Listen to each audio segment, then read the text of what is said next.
نحمده ونصلي ونسلم على رسوله الكريم اما بعد فاعوذ بالله من الشيطان الرجيم بسم الله الرحمن الرحيم قال سبحانه وتعالى تلك الرسل فضلنا بعضهم على بعض صدق اللہ العظیم۔ سامعین محترم، ناظرین محترم، میرے بزرگوں، بھائیوں، دوستوں، میری مائیں، بہنیں، عزیز بیٹیاں، السلام علیکم ورحمۃ اللہ وبرکاتہ۔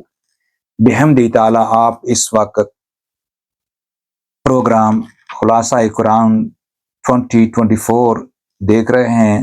اور سماعت فرما رہے ہیں۔ ناظرین محترم، سامعین محترم، یہ رب ذوالجلال کا خصوصی فضل و کرم ہے کہ اللہ سبحانہ و تعالیٰ نے ہمیں یہ توفیق دی ہے ہم سب کو کہ اللہ تعالیٰ کی پاک کلام کو بیان کریں، سنیں اور پھر اس پر عمل کرنے کی توفیق کی دعا کریں۔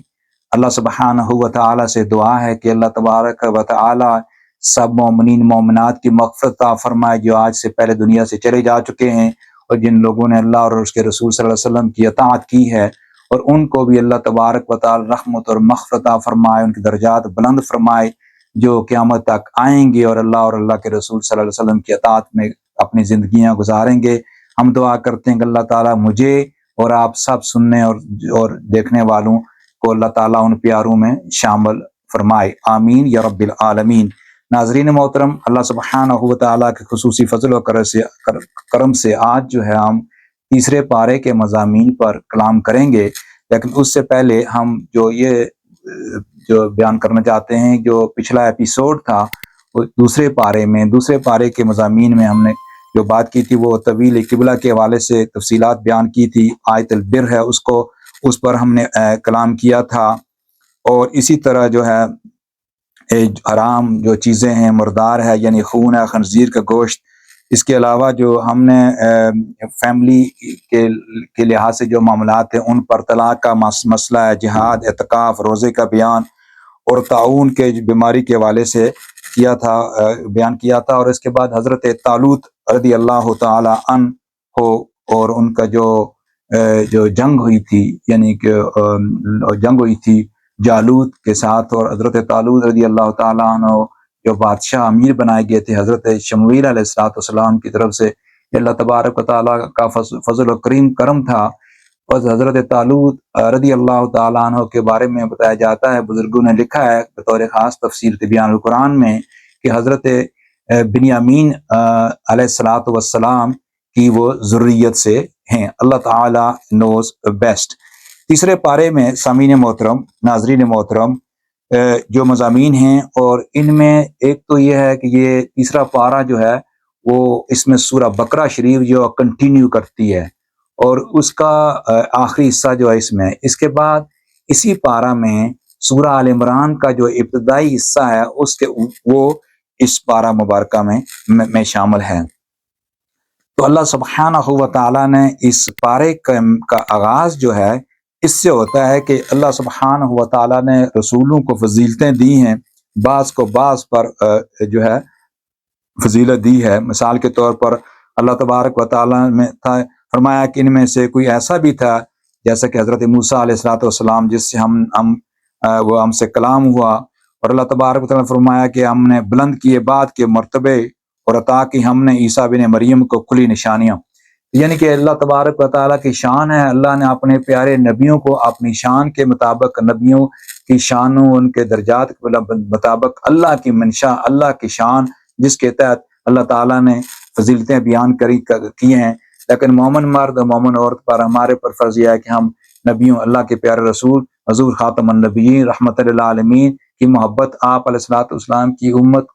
امت میں ہونے کے ناطے کے حوالے سے ہم پر یہ فرض ہے کہ ہم سارے سابقہ انبیاء مرسلین پر ہم ایمان رکھیں، اور دل ایمان سے یقین سے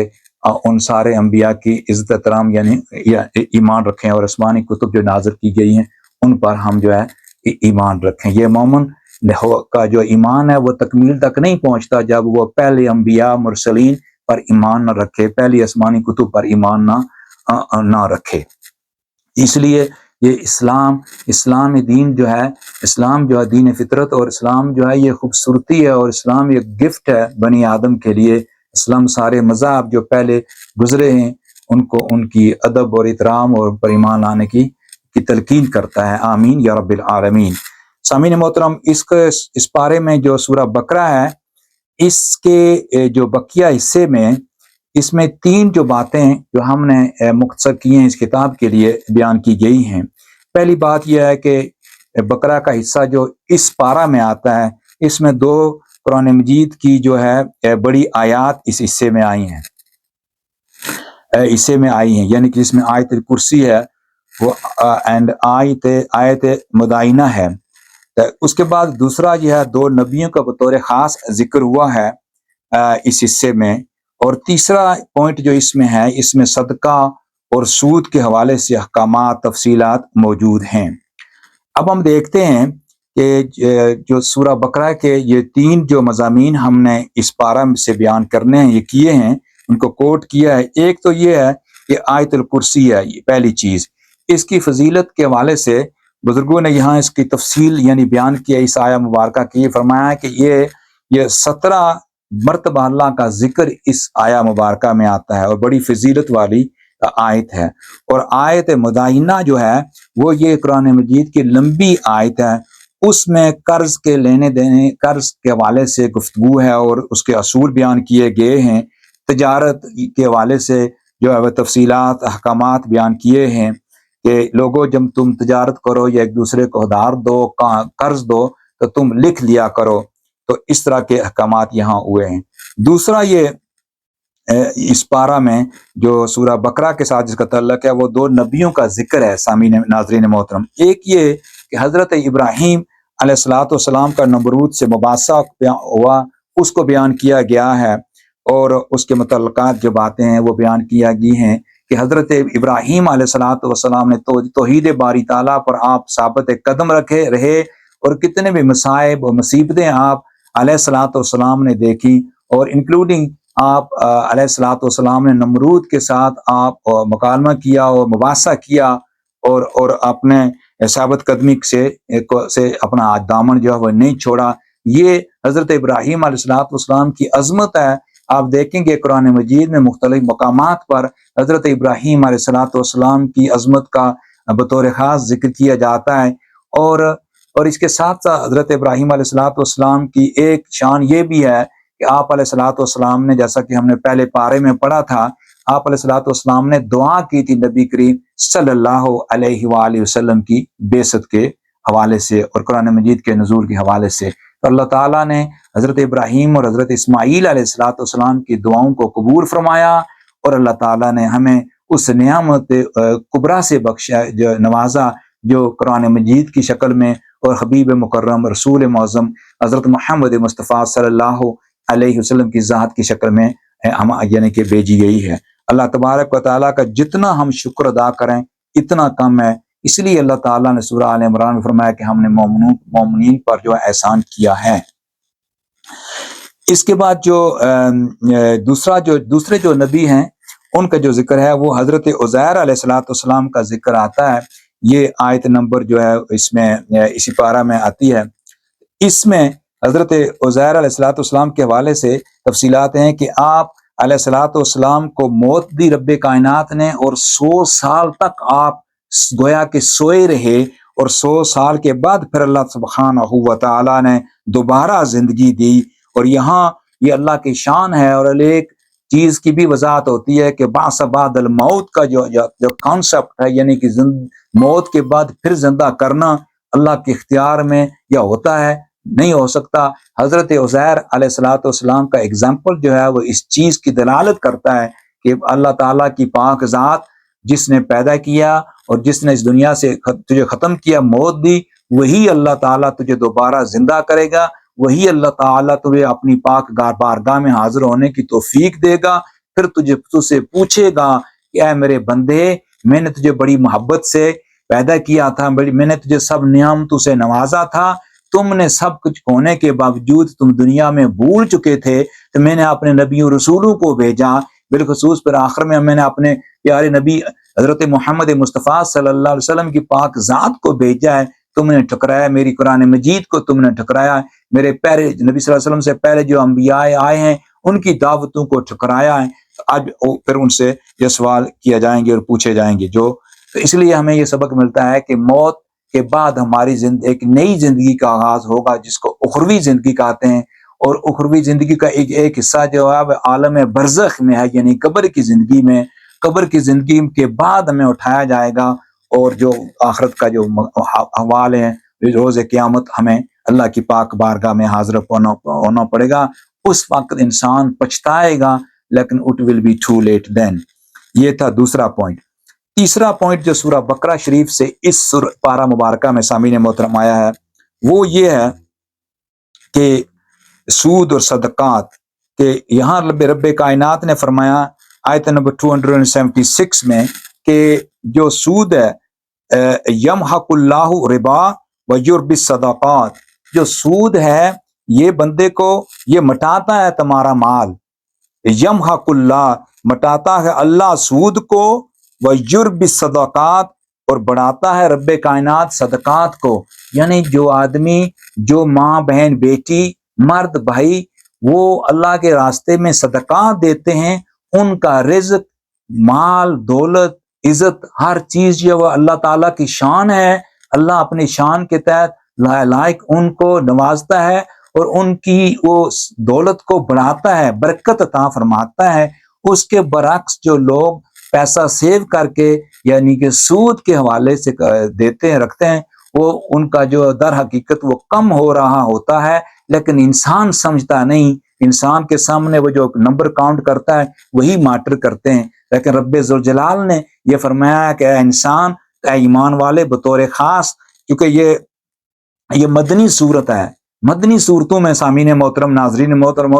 بطور خاص جو ہے وہ خطاب جو ہے عموماً وہ مومنین سے ہے، جو لوگ ایمان لانے کا دعویٰ کرتے ہیں۔ اس کا یہ مطلب ہی نہیں کہ یا ایھا الناس سے خطاب نہیں ہے، یا ایھا الناس سے بھی خطاب ہے۔ اسی سورہ بقرہ میں اللہ تبارک و تعالیٰ نے یا ایھا الناس کا بھی خطاب کیا۔ یا ایھا الناس سے مراد یہ ہے کہ ہر مومن اور غیر مومن جو انسان ہے مکہ مدینہ شریف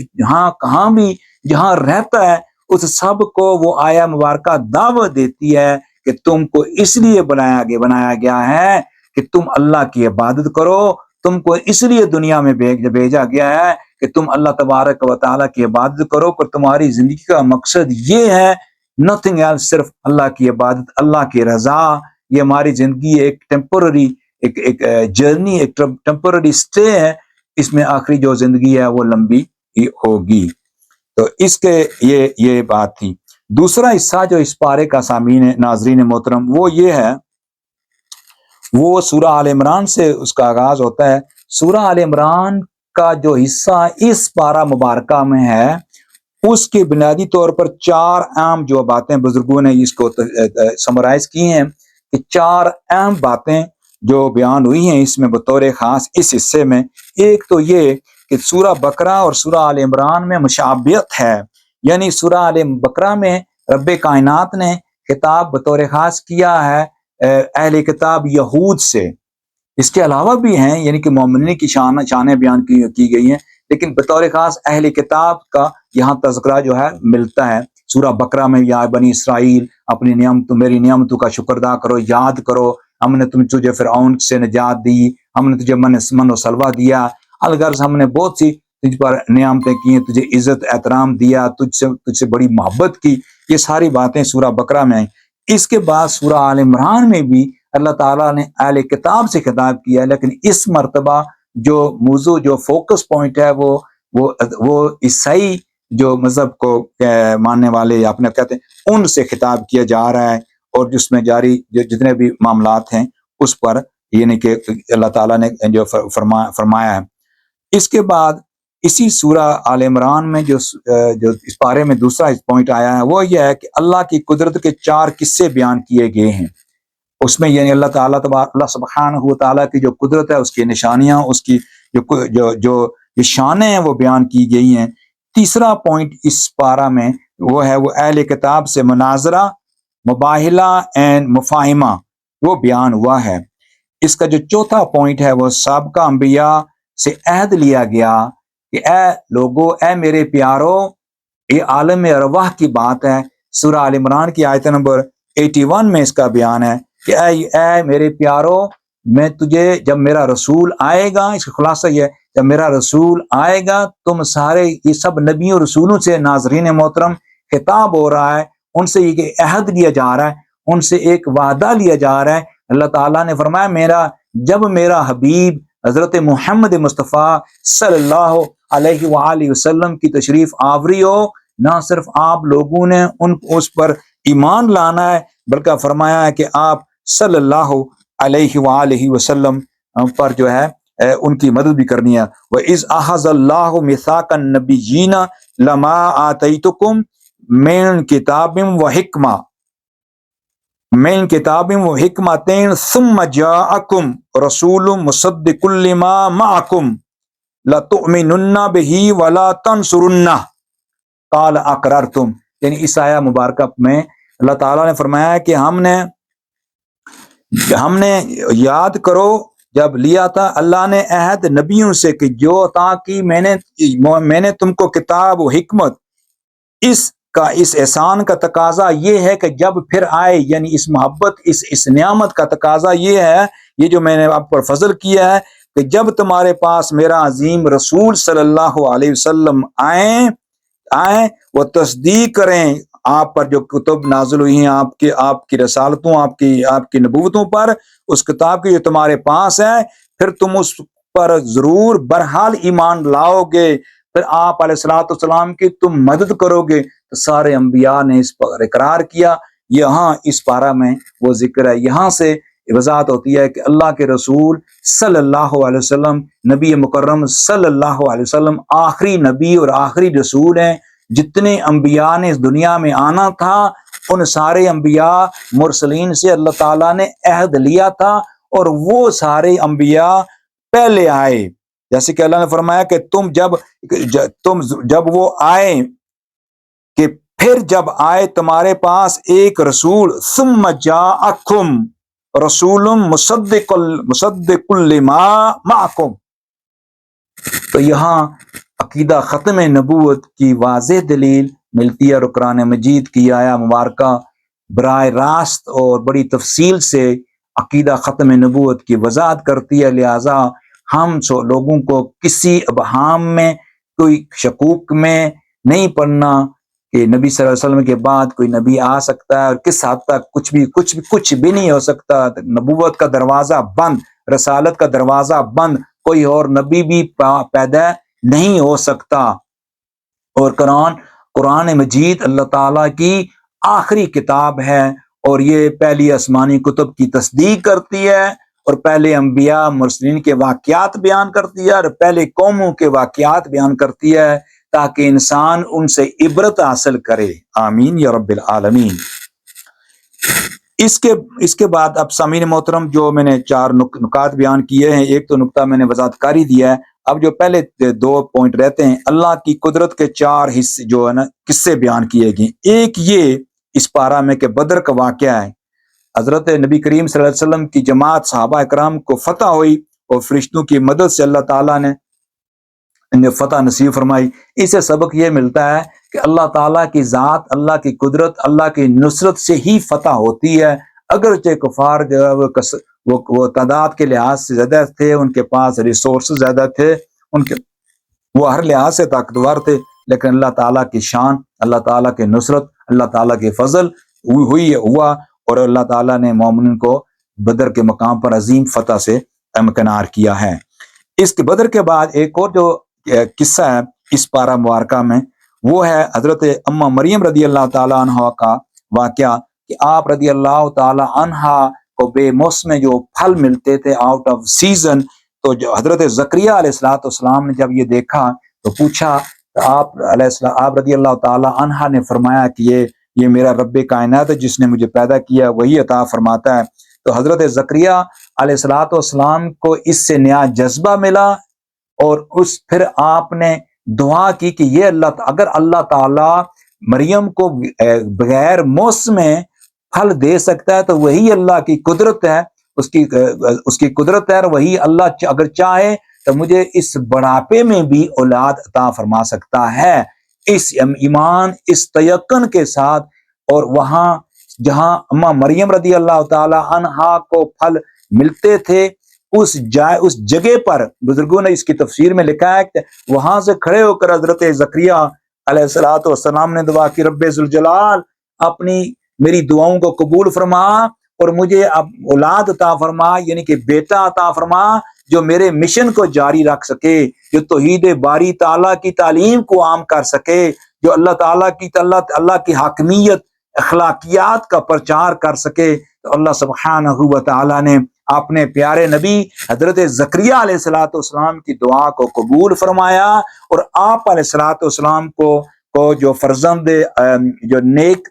یا صالح بیٹا عطا فرمایا، جو نبی ٹھہرا حضرت یحییٰ علیہ الصلوۃ والسلام۔ اس سے سبق ہم کو یہ ملتا ہے سامعین ناظرین محترم کہ اللہ تعالیٰ کی پاک بارگاہ میں ہم کو مایوس نہیں ہونا، ہمیں اللہ تعالیٰ کی پاک بارگاہ میں دعائیں کرتے رہنا چاہیے، ہر چیز کے لیے، اولاد کے لیے دعا کرنا، بیٹوں کے لیے دعا کرنا، بیٹا مانگنے کے لیے مانگنا، اللہ سے دعا کرنا، یہ تو نبیوں کی سنت ہے۔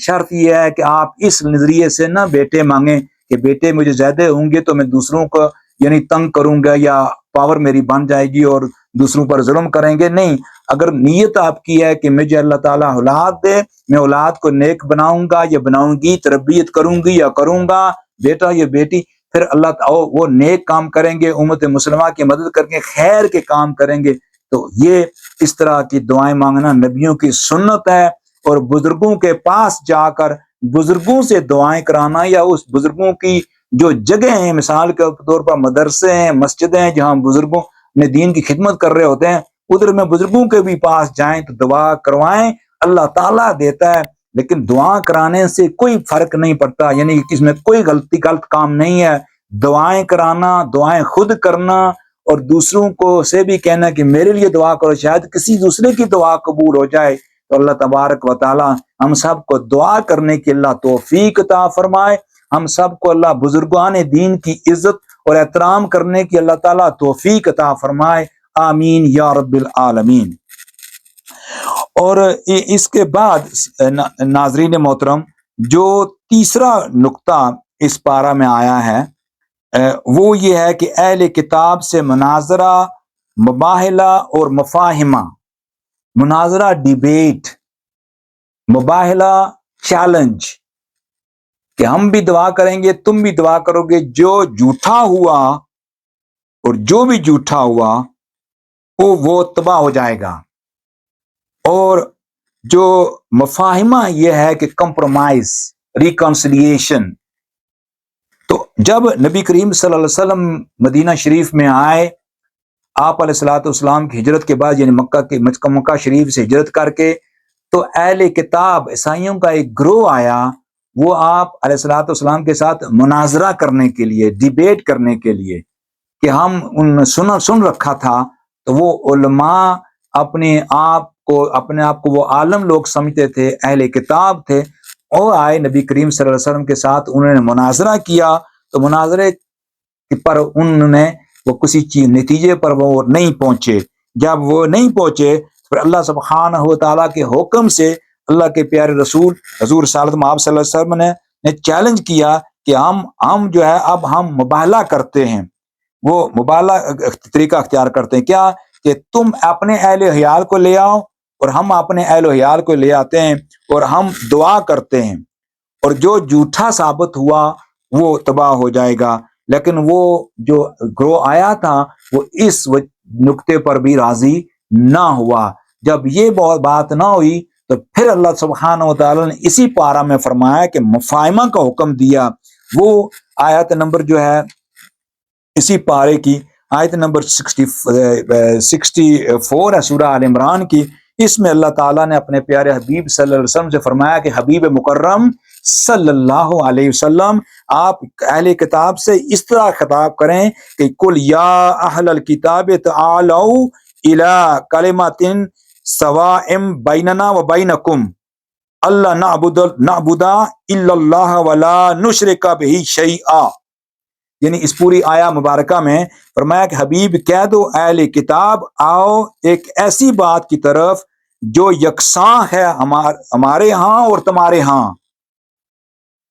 پہلی بات یہ ہے کہ یہ کہ نہ عبادت کریں ہم مگر اللہ کی اور نہ شرک کریں اس کے ساتھ ذرا بھی. یعنی ہم جو ہے نا اللہ کی عبادت کرتے ہیں، شرک نہیں کرتے.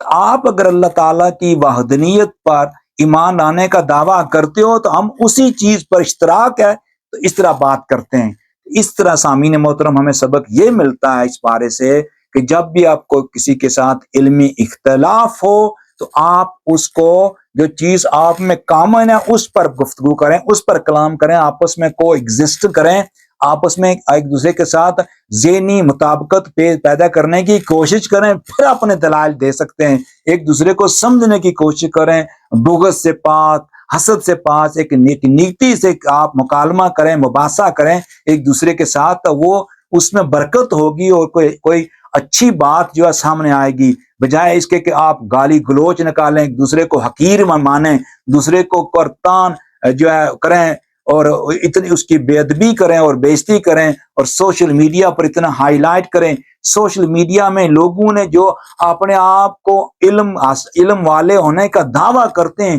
آج کل ناظرین محترم جو سوشل میڈیا پر جو باتیں ہو رہی ہوتی ہیں وہ آدمی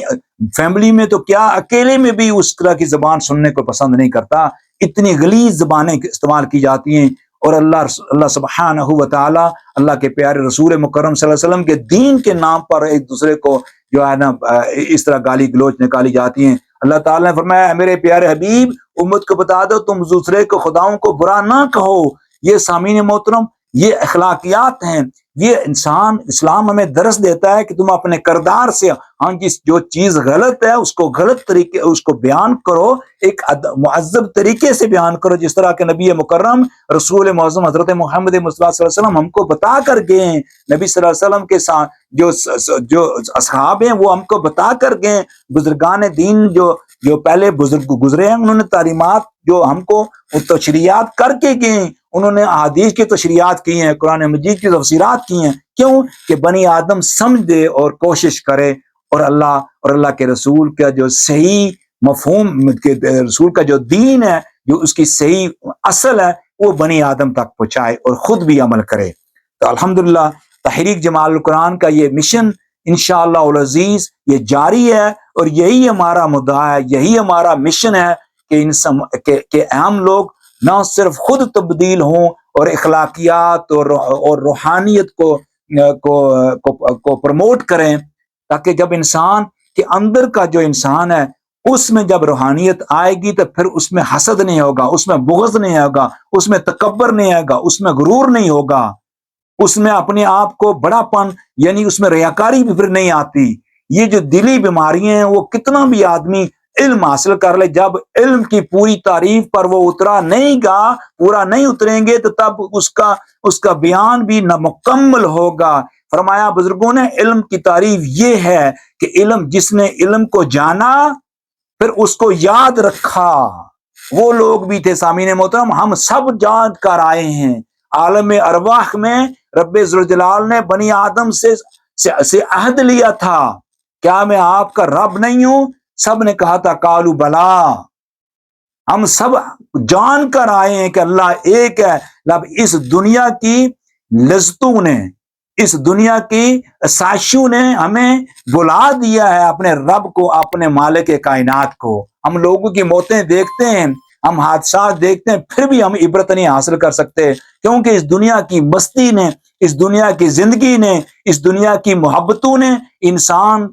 محبتیں یعنی کہ انسان پر یہ مغلوب ہو چکی ہیں. انسان دب چکا ہے، جو حقیقت میں انسان تھا وہ دب چکا ہے. فرمایا کہ میرے پیارے نبی میں اللہ تعالیٰ نے فرمایا میں پیارے نبیوں کو بھیجا ہے تاکہ تم بھول نہ جاؤ مجھے. اللہ اکبر کبیرہ. اللہ تعالیٰ نے اپنے پیارے نبیوں کو بھیجنے کی حکمت یہ بیان فرمائی ہے کہ میرے نبیوں کے آنے کے ایک حکمت یہ ہے کہ انسان مجھے بھول نہ جائے اور پھر انسان کل قیامت کے دن دعویٰ نہ کرے، یہ حجت نہ پیش کرے، یہ ایکسکیوز نہ بنائے کہ رب ذوالجلال ہم بھول گئے تھے، ہم نسیان سے تھے، ہم انسان تھے، بھول گئے تھے، کوئی ہمیں یاد کرانے نہیں آیا۔ اس حجت کو قائم کرنے کے رب کائنات فرمایا کہ اے میرے ہم نے پیارے نبیوں رسولوں کو بھیجا ہے، پھر ہم نے اپنے پیارے آخری نبی رسول صلی اللہ علیہ وسلم بھیجا ہے۔ اس کے بعد نبی کریم صلی اللہ علیہ وسلم کی امت کے جو بزرگ لوگ ہیں، جو علم والے ہیں، جو سچے متقین ہیں، اب ان پر ذمہ داری ہے کہ آپ اس بنی آدم کو ریمائنڈ کراتے جائیں، ان کو یاد کراتے جائیں، کیونکہ انسان بھول جاتا ہے۔ سامعین محترم، ناظرین محترم، میری مائیں، بہنیں، بیٹیاں، بزرگ، ہم سب بھول جاتے ہیں، میں بشمول مجھے بھی، ہم سب کو یہ سبق سیکھنا ہے کہ اللہ تعالیٰ کو یاد کریں، اللہ کا ذکر کریں، اور اللہ کے پیارے رسول کے ساتھ اپنے تعلق کو مضبوط کریں، اور قرآن مجید کے ساتھ اپنے آپ کا تعلق مزید مضبوط کریں۔ اور رمضان شریف کا مہینہ ایک ایسا اپورچونٹی دیتا ہے to connect with the word of اللہ سبحانہ و تعالی۔ اللہ اکبر کبیرہ، اللہ اکبر کبیرہ۔ اس کے بعد جو آخری پوائنٹ تھا وہ انبیاء کے حوالے سے، تاکہ انبیاء سے وعدہ لیا گیا، وہ میں اس پر گفتگو کر چکا ہوں۔ آخر میں سامعین محترم، ہم نے 2-4 نکات یہاں سے اخذ کیے ہیں کہ ہم نے ہماری زندگیاں جو ہے کس حد تک ان مضامین یا ان آیات کا جو بیان ہے، خلاصہ ہے، اس پر عمل کر رہے ہیں۔ مثال کے طور پر ہم کو یہ سبق ملتا ہے کہ جو آیت کرسی ہے، اس کو ہم فرض نماز کے بعد پڑھیں، بڑی فضیلت والی یہ ہے، اور سونے سے پہلے بھی یہ پڑھی جائے، اس میں فضیلت ہے۔ اس کے علاوہ بھی یہ ہے کہ اپنی زندگی میں ایک معمول بنا لیں، اس آیت کو شامل کریں۔ اور دوسرا یہ ہے کہ جب بھی ہم قرض لین دین کا بات کریں تو ہمیں رائٹ اپ کرنا چاہیے، ہمیں اس کو لکھ لینا چاہیے، اور جو لکھے وہ انصاف والا آدمی ہو، گواہی دینے والا یعنی اچھا آدمی ہو، اور تاکہ مشکل سے ہم بچ سکیں۔ تو سامعین محترم، ناظرین محترم، کتنے کاروبار میں کتنے لوگ ایک دوسرے سے قرضہ لیتے ہیں، کیونکہ اس میں کوئی لکھا کوئی ثبوت بعض اوقات نہیں ہوتا، تو لوگ جو ہے وہ دینے سے انکار کر دیتے ہیں۔ اس طرح جھگڑے ہوتے ہیں، دوستیاں جو تعلقات خراب ہو جاتے ہیں، پھر آدمی ایک دوسرے کو دیکھتا تک نہیں ہے۔ اسی لیے رب کائنات نے فرمایا، یہ قرآن مجید جو ہے یہ ضابطہ حیات ہے، میرے پیارے رسول صلی اللہ علیہ وسلم کی جو سیرت مطہرہ ہے، یہ ضابطہ ہے، یہ آپ کے لیے ایک مشعل راہ ہے، یہ پوری زندگی گزارنے کا ایک طریقہ ہے۔ تو لہٰذا کاروبار کرتے وقت، ایک دوسرے کو لین دین کرنے کے وقت بھی، کچھ بھی معاملات کریں جہاں اپنے لین دین کا مسئلہ ہے، تجارت ہے، کانٹریکٹ کرنے، بزنس میں، وہاں بھی آپ لکھ لیں، یہ آپ کے لیے بہتری ہے۔ اور اس کے بعد حضرت آخرت کی پر ایمان جو ہے مزید مضبوط ہو، جس کی وجہ سے، یعنی کہ جو پوائنٹ حضرت عزیر علیہ السلام کے حوالے سے یہاں بیان ہوا ہے، اس میں ہمارا عقیدہ جو ہے وہ زندگی کے بعد پھر موت، اس زندگی کے بعد موت کے بعد پھر جو ہم کو زندہ ہونا ہے، اور اس پر ہمارا عقیدہ مزید مضبوط ہو، اور یقین مزید مضبوط ہو۔ اس کے بعد صدقہ خیرات میں بزرگان دین نے فرمایا کہ جتنی تنگ دستی ہو، اس حالت میں بھی بزرگوں کا یہ معمول رہا ہے کہ وہ صدقہ خیرات دیتے تھے۔ صدقات سے پریشانیاں دور ہوتی ہیں، صدقات سے مصیبتیں دور ہوتی ہیں، صدقات سے انسان کی جو دولت ہے وہ کم نہیں ہوتی۔ آخر میں جو ہے فتح و شکست یا تعلق جو ہے وہ کلیتاً جو ہے وسائل کے ساتھ نہیں ہے۔ یہ لازمی نہیں ہے کہ آپ کے پاس وسائل ہیں تو آپ کو فتح ملے۔ اللہ تعالیٰ کی نصرت، اللہ تعالیٰ کا فضل کے بغیر انسان کو فتح نہیں ہوتی۔ تو ہم سب اس کو یہ سوچنے کی کوشش کریں، اپنے اندر تفاخر نہ کریں اور تکبر نہ کریں، اپنے بڑے پاور ہونے کا جو ہے مان نہ کریں، ریسورسز پر آپ جو ہے مان نہ کریں، اللہ پر ایمان اور اللہ پر توکل کریں، اور عجز و انکساری کے ساتھ جب انسان زندگی گزارے گا۔ یہ چھوٹی سی زندگی ہے سامعین محترم، ناظرین محترم، ہم نے یہاں سے چلا جانا ہے، اس چھوٹی سی زندگی میں یہاں ہم نے جو کچھ کرنا ہے وہ کریں گے۔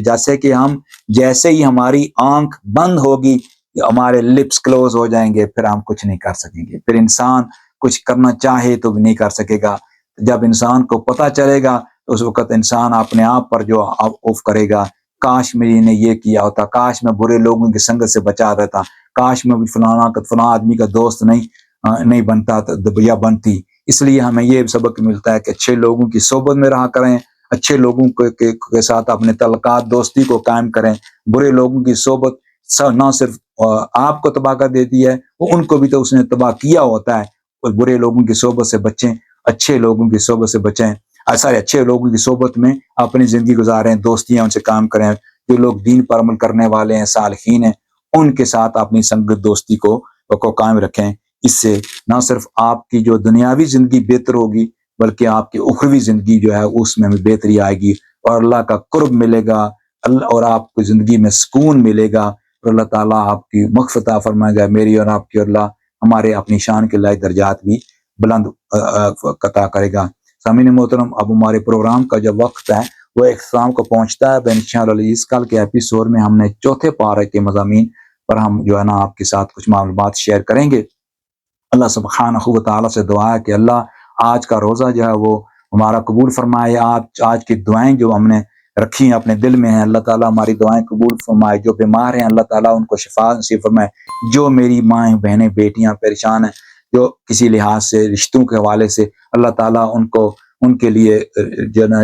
جو رشتے عطا فرمائے، اللہ تعالیٰ ان کے لیے سب اسباب جو ہیں وہ پیدا فرمائے۔ جو بے اولاد ہیں اللہ تعالیٰ انہیں اولاد کی نعمت سے اللہ تعالیٰ انہیں نوازے۔ میری دعا ان سب کے حق میں قبول فرمائے، اور ان کی دعا میرے حق میں قبول فرمائے۔ جو بھی میرا پروگرام سن رہے ہیں یا دیکھیں گے، اللہ تعالیٰ آپ سب کی دنیا اور آخرت بہتر عطا فرمائے۔ آپ سب کے بچوں اور میرے آباء اجداد کے اللہ مغفرت عطا فرمائے، آمین یا رب العالمین۔ وآخر دعوانا ان الحمد للہ رب العالمین۔ السلام علیکم ورحمۃ اللہ وبرکاتہ۔